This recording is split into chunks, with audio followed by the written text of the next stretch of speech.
Hey guys, so when it comes to the strength needed for drawing a bow or holding a bow at full draw, I think sometimes people forget that just training the back, like lots of, like your tees, your band tees, or pull aparts, or flies and such to train the back side, those are important, yes, but we have to remember that when we come to full draw, there's a lot of stress placed on the anterior capsule of the shoulder and the front side. And ultimately, when that humeral head, the upper arm bone, gets pushed to the front, we want to make sure that we have some good tissue there and some good strength to help hold it in place.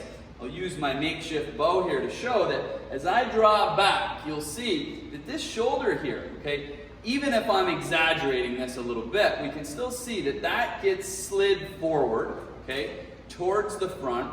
And it's important that we have the strength needed to help keep that upper arm bone, the humeral head, in place.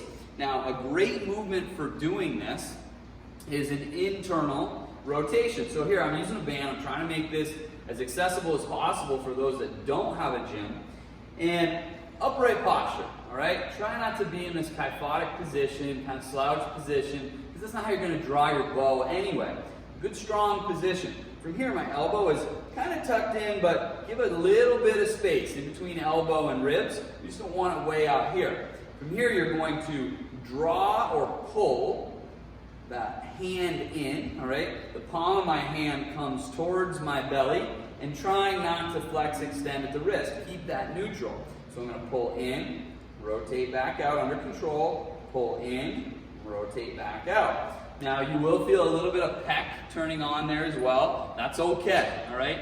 But it's important to understand, again, that we need this front side stability to help to keep from getting too much play, right? Allowing that humeral head to kind of move around excessively, especially for those people that are drawing really heavy, bow or draw weight, and then having to hold that position, right?